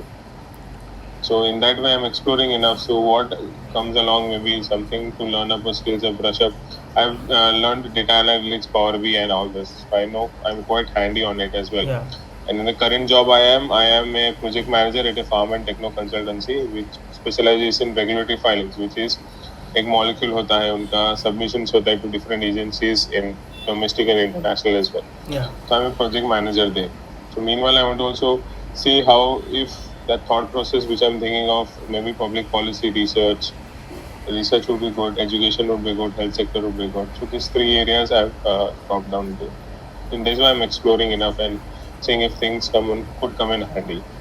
So Rahul, I have a suggestion for you. See, क्या होता है when someone study और do the PhD और उसका जो PhD का topic होता है बहुत ही टेक्निकल, ठीक है, तो मैं तो उन्हें यही सजेस्ट करता हूँ कि अगर आपको पब्लिक पॉलिसी में भी काम करना हो ना, तो आप स्पेसिफिकली उस पर्टिकुलर सेक्टर का ही एडवाइजरी का देखो रोल, ठीक है।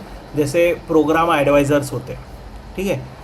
मान लो अभी नीति आयोग मोस्टली ये काम करता है, तो नीति आयोग क्या करता है कि कोई सेक्टर पे स्टडी कर रहे होंगे वो, तो दे हायर कंसल्टेंट्स जो उस सेक्टर से आते हो, ठीक है।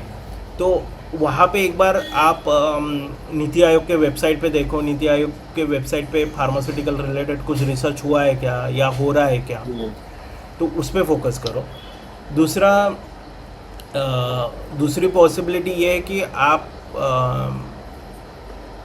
You can write to the pharmaceutical companies. तो फार्मास्यूटिकल कंपनीज में public policy and government affairs करके रोल्स होते हैं, ठीक है।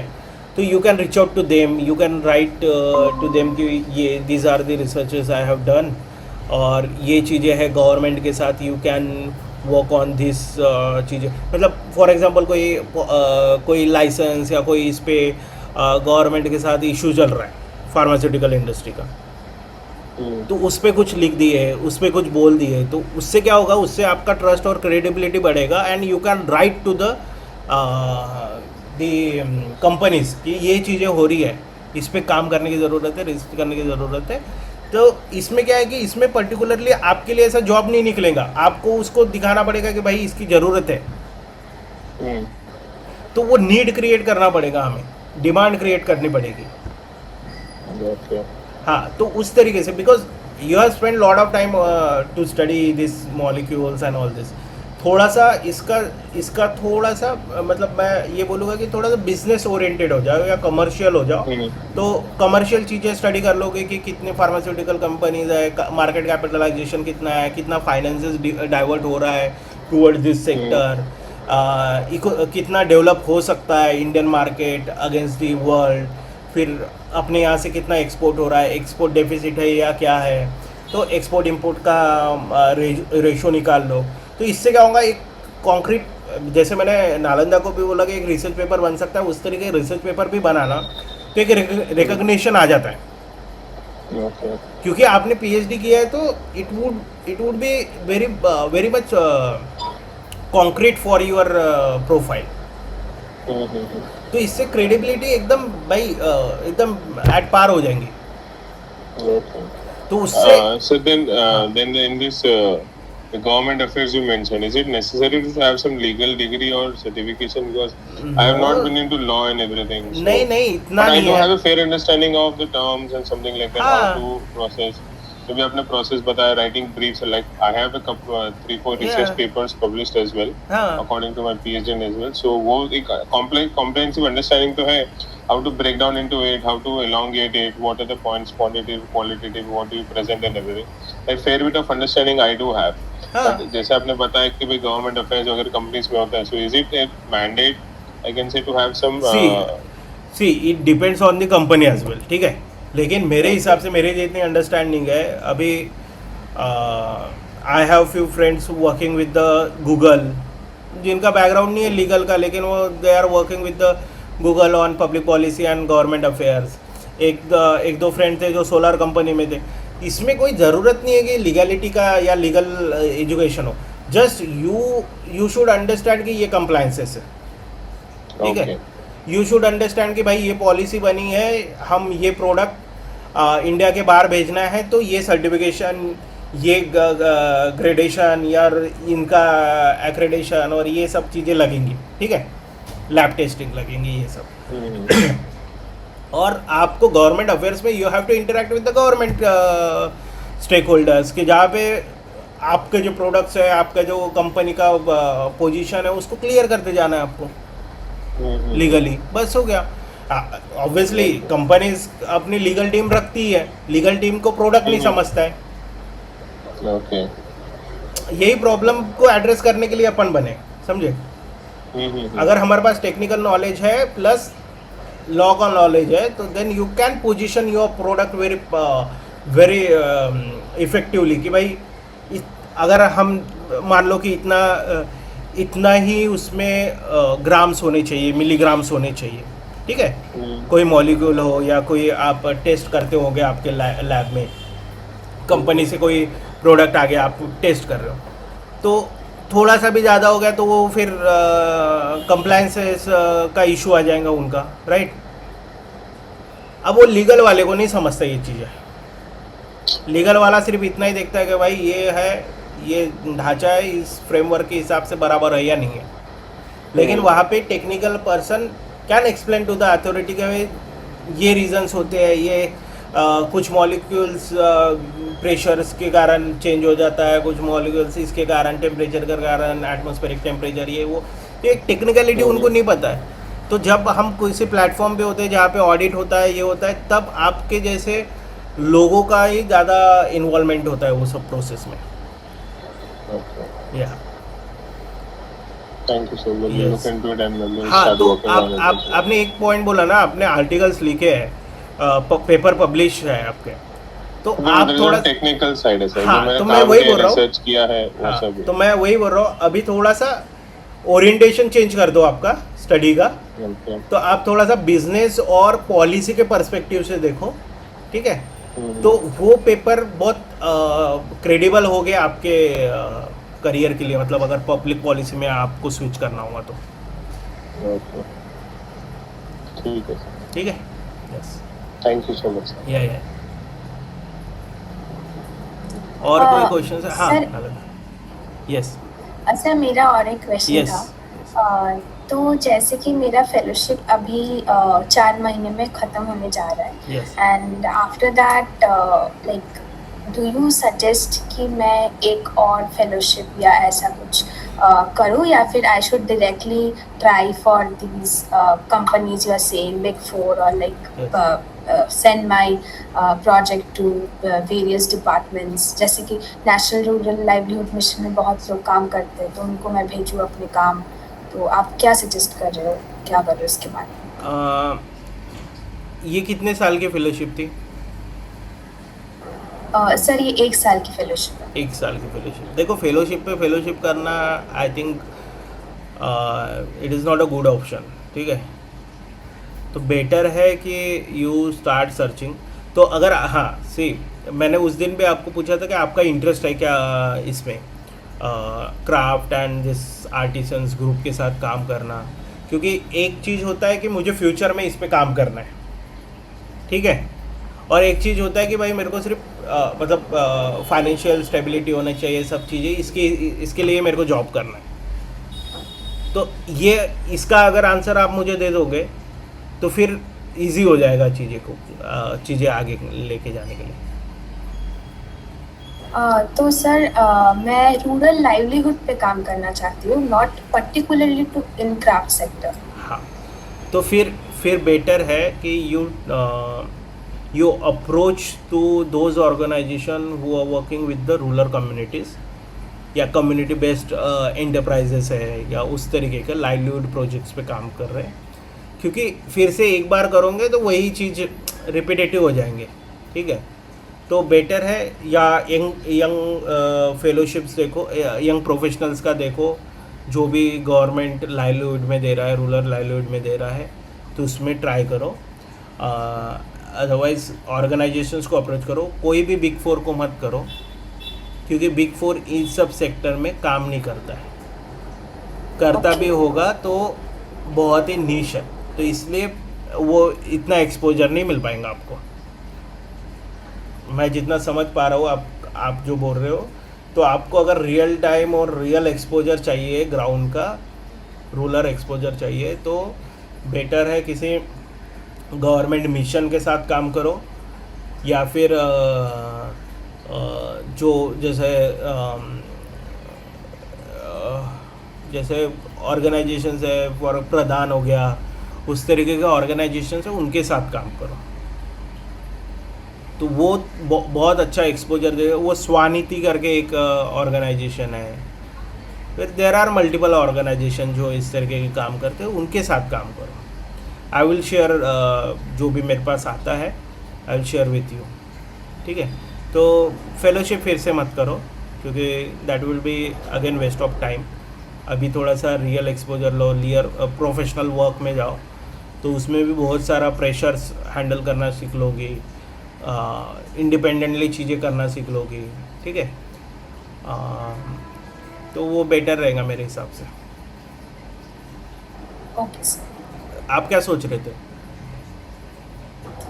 मैं एक्चुअली रिसेंटली एक और फेलोशिप आ रहा है, सीएम फेलोशिप मेघालय का। अच्छा। तो मैं सोच रही थी कि उसमें ट्राई करूं, बिकॉज जैसे कि यहाँ पे मैंने एनजीओ के साथ काम किया, वहाँ पे मैं डिस्ट्रिक्ट ऑफिसर्स के साथ। हाँ, तो हाँ, अभी सीएम फेलोशिप है मेघालय की, तो मुझे बताओ कि एसबीआई जो स्टाइपेंड दे रहा है उससे ज़्यादा दे रहा है क्या वो फेलोशिप? हाँ, इट्स गिविंग 60,000। हाँ, तो फिर वो अपॉर्चुनिटी ले लो, ठीक है। अगर वो फेलोशिप इसमें और एक चीज़ है, उसका मतलब मैं ये बता देता हूँ, फ़ायदा बता देता हूँ, बेनिफिट बता देता हूँ ऑफ दैट फेलोशिप। एक तो you will be working with the department, government department, ठीक है, वो तो एक तो बहुत ही अच्छा पॉजिटिव है। दूसरा, आपको किसी एक डिपार्टमेंट में आपको प्लेस किया जाएगा, ठीक है, तो डिवाइड कर देते हैं सभी बच्चों को इंटरेस्ट के हिसाब से, उनके हिसाब से, तो आप अपने हिसाब से ले लेना रूरल डेवलपमेंट डिपार्टमेंट। तो और आप ईस्ट जोन से ही आते हो, तो वो it would be better. North east में आप काम कर रहे हो, नॉर्थ ईस्ट में बहुत सारे प्रोजेक्ट्स है, मेघालय में बहुत सारे प्रोजेक्ट्स है, तो 2 साल की फेलोशिप है। It is 1 year, but it is extendable to 2 years. तो वो 2 years हो जाएगा, वो 2 years ही होता है फिर।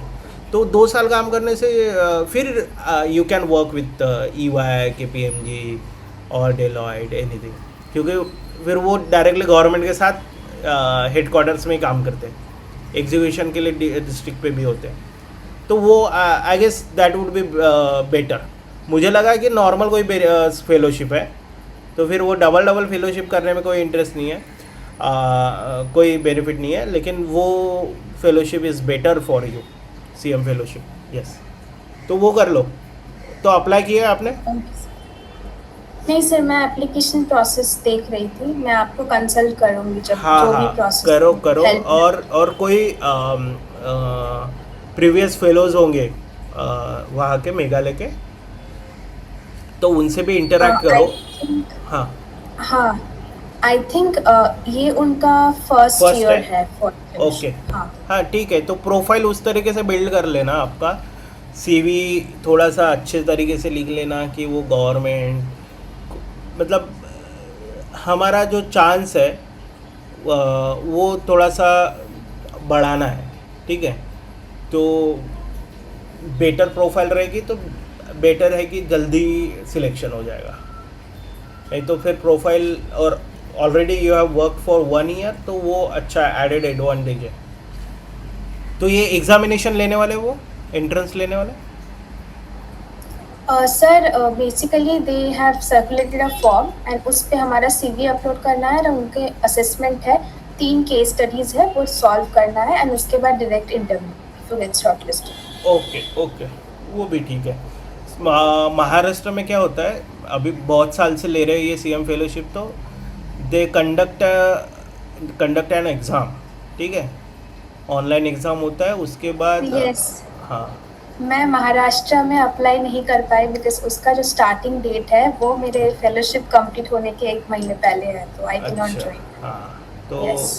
वो ये एक तो बार मेरा देखो। पहला टारगेट वही था कि इसके बाद मैं एक बार हाँ, सीएम फेलोशिप क्योंकि महाराष्ट्र का फेलोशिप इज़ वेरी गुड, मतलब अच्छा एक्सपोजर है, you will get to learn lot of things, बहुत सारे प्रोजेक्ट हैं, मल्टी सेक्टोरल प्रोजेक्ट्स हैं, तो उसमें क्या होता है जितना ज़्यादा, कैसे ये पीरियड में ना जितना ज़्यादा एक्सपोजर मिले उतना ले लेना चाहिए। दिस नेक्स्ट 3 to 4 ईयर जितना डाइवर्स प्रोजेक्ट्स हो सकते उतना कर लो, ताकि आपके पास हर एक सेक्टर का नॉलेज आ जाए, फिर आप एक नीश पकड़ के काम इसलिए करो। सर यस इसलिए सर मैं सोच रही थी कि मैं मतलब फिक्सेटेड ना रहूं कि मुझे रूरल लाइवलीहुड पे ही करना है इसके बाद। Exactly. I want to explore, I am open in explore. हाँ हाँ, तो वही मैं बोल रहा हूँ कि क्या होता है, मेरा भी इस तरीके से था कि यही पर्टिकुलर पढ़ूंगा, यही करूँगा, यही काम करना है, तो उससे लर्निंग के लिए हम खुद से बैरियर क्रिएट कर लेते हैं। So don't do that. तो ओपन रहने का, जितना सीख सके, जितना जो भी एक्सपोजर मिलेगा वो लेते रहने का और आगे बढ़ते रहने का, है ना। Yes sir, Yes. Thank you sir. Yes yes, ठीक है, फिर विल वाइंड अप। ठीक है, thank you so much Thank you, for sir. Joining. Yes Thank you, sir. Yes, pleasure, bye.